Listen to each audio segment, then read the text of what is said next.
going on? What's going on, my friends? Wait for some people to jump on board. Hope you guys are having a good day, a good week. It's been really, really warm here in South Florida. My goodness, we had, we're going to wait for everybody to kind of get on here. We had, 2 weeks ago, it was incredibly chilly. We had highs only in the 50s for afternoon highs for like 4 straight days, something like that. And then all of a sudden, pattern has just completely flipped, and we've been in the 80s ever since. It's just been outrageously warm. Today I was outside swimming laps at the I think it's a Sailfish Splash water park, whatever it is. They got a huge 26 lane pool, 25 meter, and boy, just getting sun blasted out there. It was it was warm. I had to throw all kinds of sunscreen on. Well, how's everybody doing?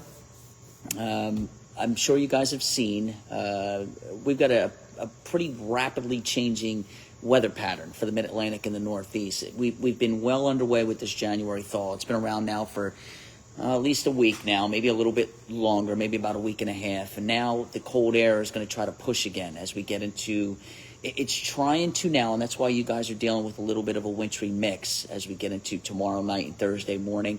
But that's not really the serious cold. The serious cold that's going to try to press is next week. And it really just depends on how strong it is. There's a big, and I'm going to show you all this here in a moment, there's a big southeast ridge off the coast of the southeast part of the United States, hence the name.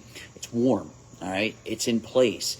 So as this cold presses and butts heads with this thing, who's going to win the battle? That's pretty much, that's the million-dollar question. Does the ridge hold its ground, force the storm track farther to the north, which means these storms will be a little bit milder? Or will the cold air win like it did in January, force the storm track farther to the south, and voila, you guys get snow with almost every system that crosses the lower 48? That's the only question right now that I just can't 100% answer. What I'll do is we got a pretty good audience right now. I'm going to try and wait another minute or so to get everybody in here. This way nobody misses anything. And then we'll just get into everything. The polar vortex is going to be key to all of this. It's a big, think of a big ball of cold air at the pole. Sometimes it stretches, okay? Sometimes it splits.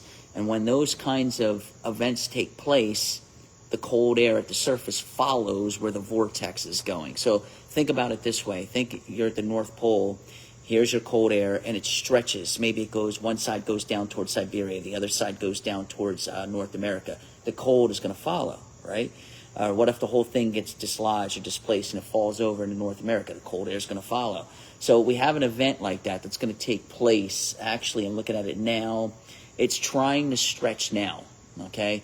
And there are some indications that it will completely tear apart as we get into next week. And a piece of that will chug itself down through Canada and into the northern tier. How much of that moves into the country is another big question here. Okay, let's take a look at it. By the way, go Birds. Okay, so here it is. Just to give you an idea, this is where we're going to start out, and then I'll get into the potential snow and all of that. By the way, I know I'm down in South Florida. That's the forecast in South Florida. We are, the reason why I'm able to do some of this stuff right now for the Philadelphia area is we're in the quiet season. There's nothing going on right now. Every single day is that right there.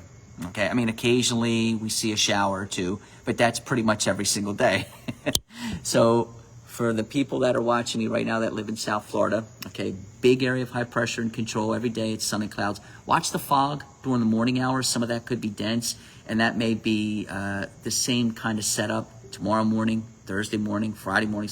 I mean, we're just in this stagnant pattern here. So really, that's the only issue. Otherwise, afternoon sunshine, temperatures in the low 80s. I mean, it is just breathtakingly gorgeous down here right now. Okay, now let's go. And that includes, listen, that includes rip current risks. They're on the low side. Doesn't mean there's no threat. You can still get rip currents even on calm days, especially near jetties and sandbars and things like that. So just, you still want to be careful. Only swim on guarded beaches. Boating forecast down here looks good too. Seas at just 1 to 2 feet. Intracoastal waters, light chop. That's it.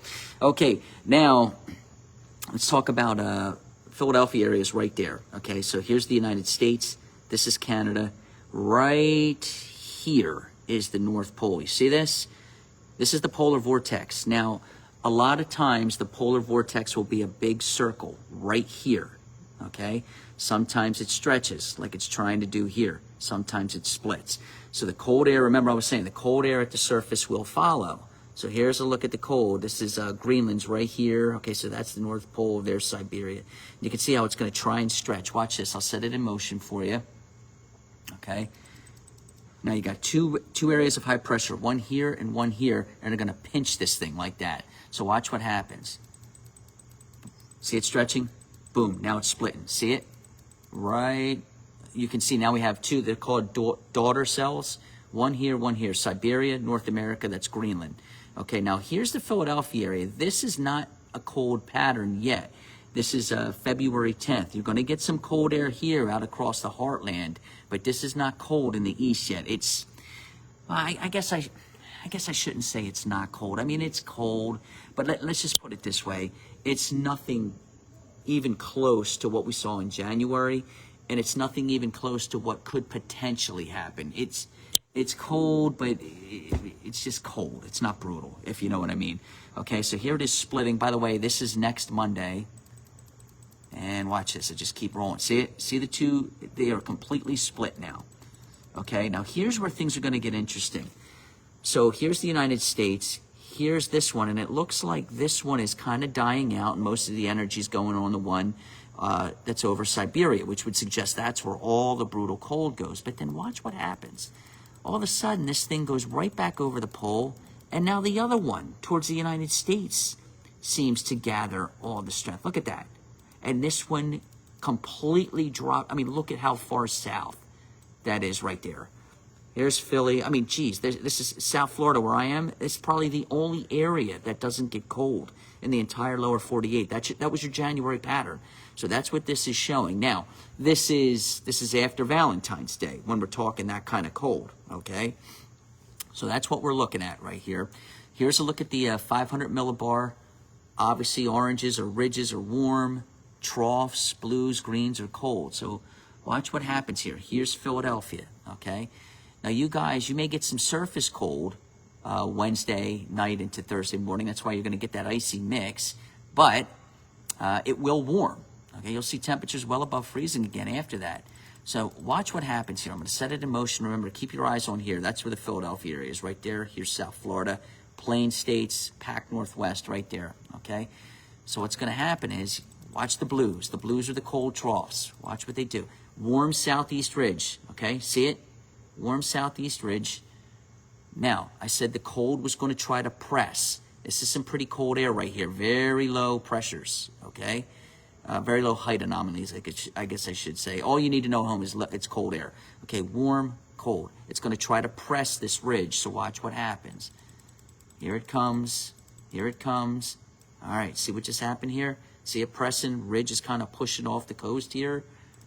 But then look what happens. Just as you think this whole thing shifts to the east, the ridge then pushes back again. See that?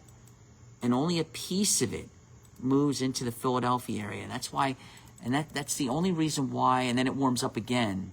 So that's the only reason why I'm just not 100% sure how much of that cold is going to spread east into the Philadelphia area. Okay, so the CPC keeps going back and forth on this. Okay, I've seen updates where it's got the ridge all the way out here. And then I've seen updates where the ridge is just here. I mean, they just have no idea how far down this cold is going to go. Which, by the way, look, I want to show you guys something.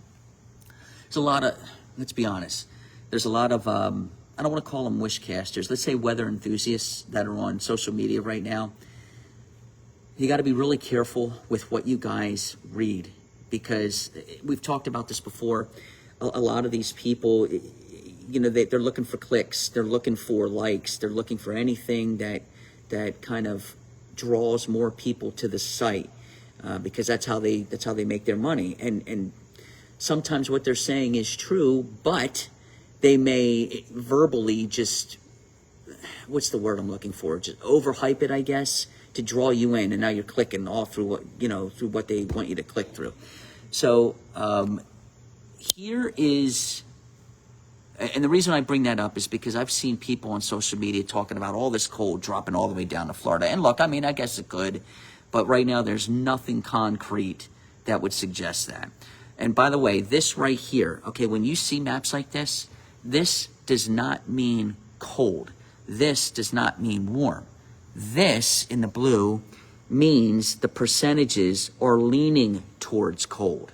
Okay, this right here means the percentages are leaning towards warm. So in other words, this bright red, this means there's a 60 to 70% chance that you're going to see above average temperatures in Florida over the next 8 to 14 days. This blue right here, it means there's a 60 to 70% chance that you're going to see below normal temperatures here.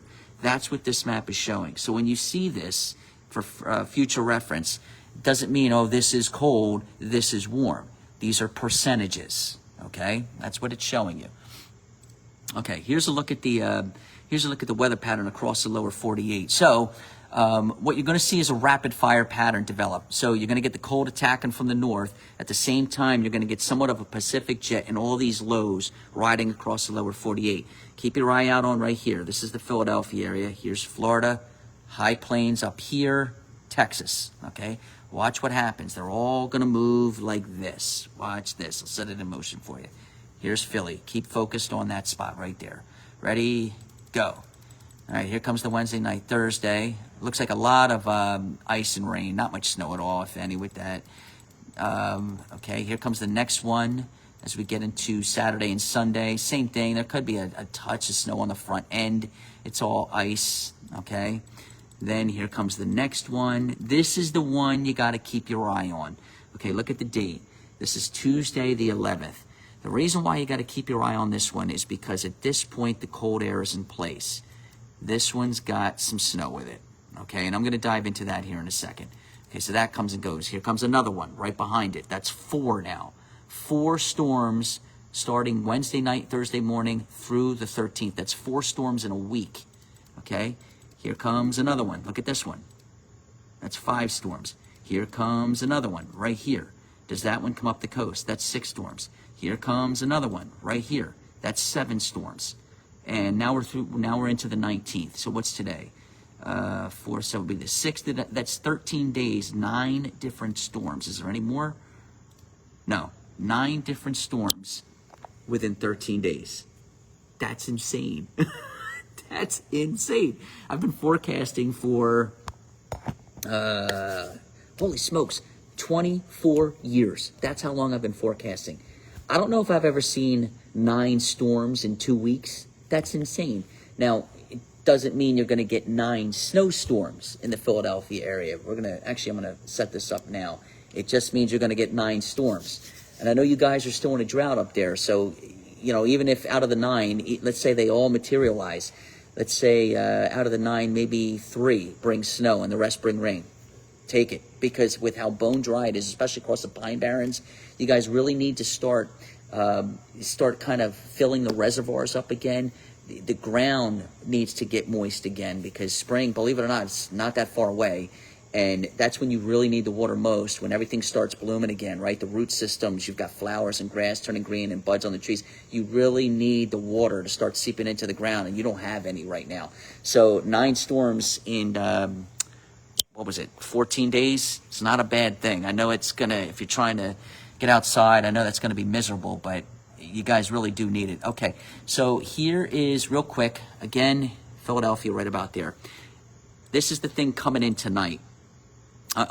Wednesday night into Thursday morning. Remember, green is rain. Pink, all right, that's freezing rain.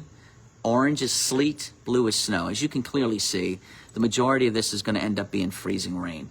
Okay, freezing rain and rain.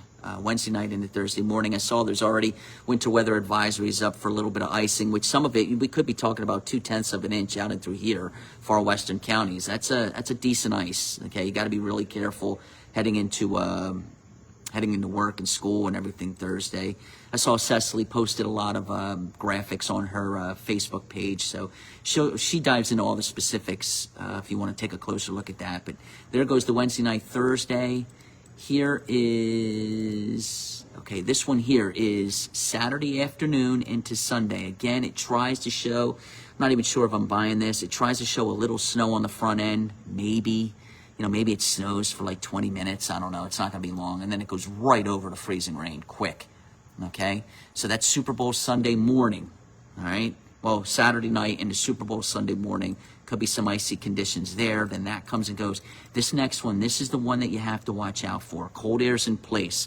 Okay, now we're talking Tuesday morning, the 11th. Okay, boom, here it comes. All right, actually, this is now Tuesday night. Remember, when you're looking at this, the darker the blue, the heavier the snow. The darker the green, the heavier the rain. The darker the pink, the heavier the ice. So let me back this up real quick. All right, so through 7 a.m., nothing's going on Tuesday the 11th, okay? Now, we get into 1 o'clock in the afternoon. Maybe a couple of snow showers developing, probably late morning, right before lunchtime, okay? There's your moderate stuff right there. Boom, here it comes. Evening commute, going to be, if this is correct, okay? Evening commute would be kind of sloppy in South Jersey, Philadelphia, pretty much the Pennsylvania Turnpike South, and especially in Delaware. That's a good snow falling there. Notice how it expands north. Okay, there's the low starting to develop here. High to the north, we're going to try and lock that cold air in. This is Tuesday night into Wednesday morning, the 11th into the 12th. Okay, there's the snow, there's the low pulling off the coast, and there it goes. Okay, that's the one that I really want you to pay attention to. Okay, so we're talking, what is today? Today's Tuesday. We're literally talking, what, about a week from today? Is today Tuesday or Wednesday? What the heck is today? Hold on, let me, it's Tuesday, right? Tuesday. I don't even know what day it is anymore. So we're literally talking about a week from today is the one that I want you guys to really pay attention to. It's been showing up on the modeling now for at least 5 or 6 straight runs, and it's not budging one bit. That's really impressive given that it's a week away. Usually, I mean, you guys know, right? Because you've been following here on the dungeon, and I show you this. The models flip-flop. They go back when they're 5, 6, 7, 8 days out. They go back and forth. One day it shows snow. One day it shows rain. One day it doesn't show anything at all. This is consistently for 5 or 6 straight runs now shown what you just saw there a second ago. Okay, snow, and potentially a lot of it. Okay, so that's the one that I want you to. Now, I'm going to show you this. Okay, and remember this. Remember how this works. What you're looking at is going to be 7 days out. I am just showing you what the model data is showing. It does not mean this is going to happen. Okay, so this is not a forecast.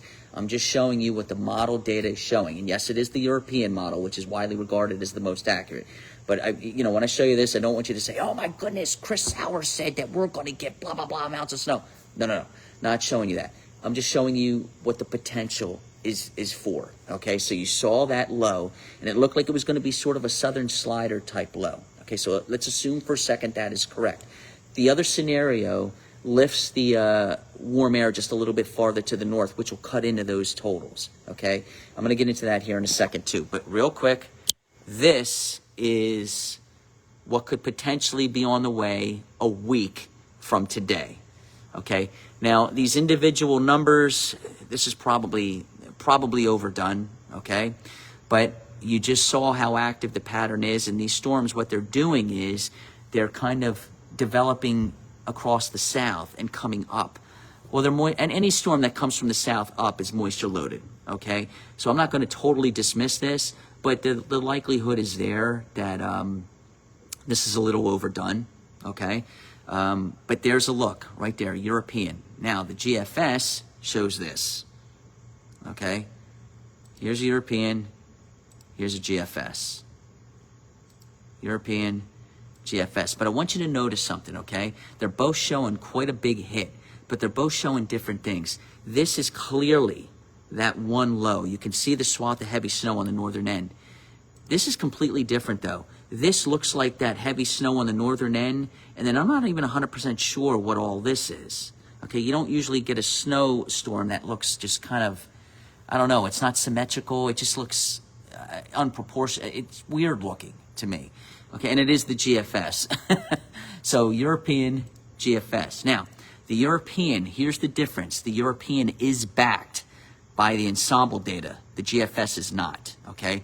So here is the European, okay, individually run deterministic. We are 7 days out. This is going to change, although it has shown this 5 or 6 model runs in a row now, but it'll change probably. But here's the interesting thing. Look at how it's supported, okay? Look at, this is a good hit. That's a decent hit. That's probably 6 or 7 inches in Philadelphia, even though the heaviest is south. That's a good hit. That's a great hit. That's 6 or 7 in Philly. That's a good hit. Good hit. Good hit. That's a great hit. Look at these. Look at all of them. Those are all, this is the only one I've seen so far that's not very good. That's a tremendous hit there. That's 6 or 7 inches. That's a good hit. Okay, hit. That's a bad one if you're a snow lover. Bad one if you're a snow lover. Bad one if you're a snow lover. That's decent. Good hit. Great hit. Good hit. Great hit. Okay, let me do these members here. Oh, hold on 1 second. I messed that up. Let me go back. Okay. Look at the next round. Look at these. Decent, great. That's okay. That's okay. That's a good one. That's not good. That's a huge hit. That's a huge snowstorm. That's okay. That's a huge snowstorm. That's a huge snowstorm. That's good. That's decent. That's not good. That's not good. That's a tremendous snowstorm. That's a good snowstorm. That's a good snowstorm. That's good north and west. Philly probably 6 or 7 on that run. That's good. That's good. That's not good. That's good. That's good. That's good. That's good.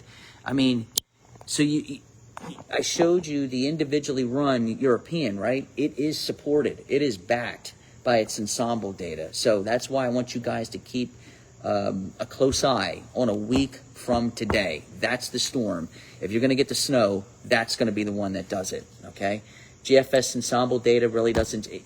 It showed... Here, I'll show you that one too real quick. I hate the GFS model. It's such... It has a lot of flaws. But so here's the GFS, okay? This was the deterministic run. Now look.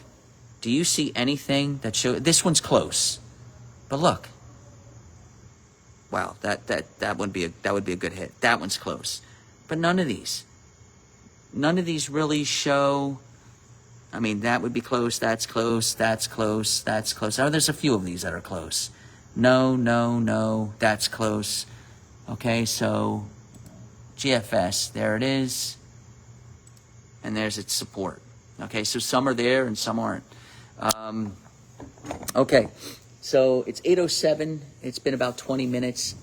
That's what we're up against here. Remember, it's this polar... Everything starts and finishes with that polar vortex split. Remember I showed you that in the very beginning here of this Facebook Live? It's got to split, okay? You got to get the cold air back into the lower 48. You got a lot of it across the high plains right now, but there's nothing to press it south and east. It's got to split.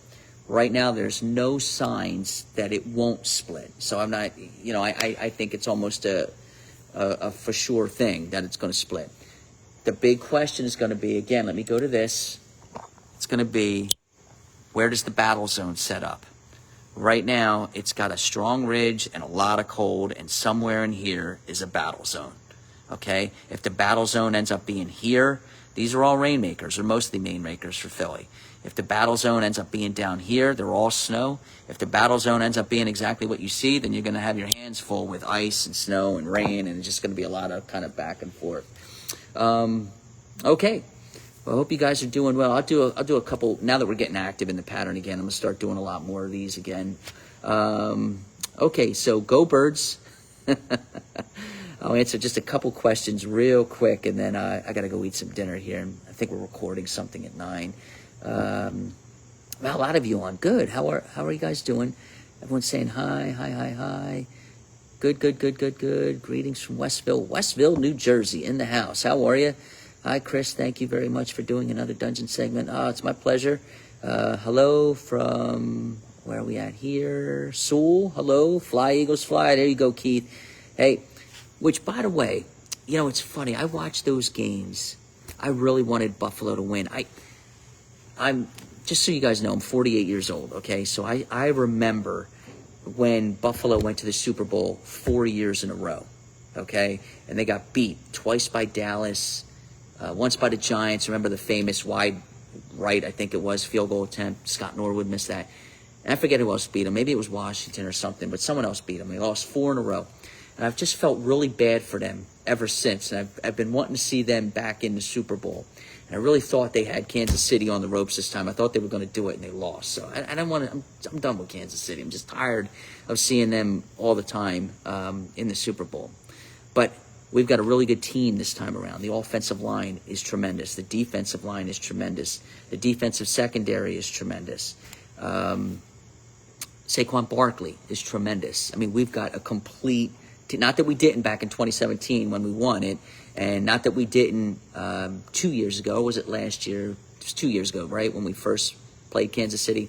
I'm just saying, this is probably one of the better Philadelphia teams that I can remember in a while. So I think we get the job done. It should be a very fun game to watch, that's for sure, because Kansas City's good too. They're going to go back and forth. Should be fun to watch. Okay. All right. Well, Cecily says, might get a big snowstorm. There you go. See? That's what I'm saying. That's the one you got to watch. It's a week from today. It's the Tuesday into Wednesday of next week. That's the one you got to watch. There's no guarantee you get it, but that's the one out of the 3 that are going to happen starting Wednesday night into Thursday that has a chance to bring a lot of snow. I hope we're going to get snow. Ann says, I would love the winter to end that way. Well, I do want to caution you. It's only the beginning of February. You might get that big snow, and you might keep getting snow. It's just been a wild winter so far, right? Let's see. Hi, kiss the girls for me. Hi, Julie. I will. And Mr. Murphy Pants. We took him for a nice long walk today. Okay. All right. All right, you guys take care, okay? I'll tell you what, some of these questions here, when I'm done this, which I'm going to end right now, I'll go back and I'll go onto my Facebook page. I'll start answering those questions there, but I got to get something to eat. I'm starving. You guys take care. I'll do another one of these a little later in the week, okay? Take care, everybody. Bye.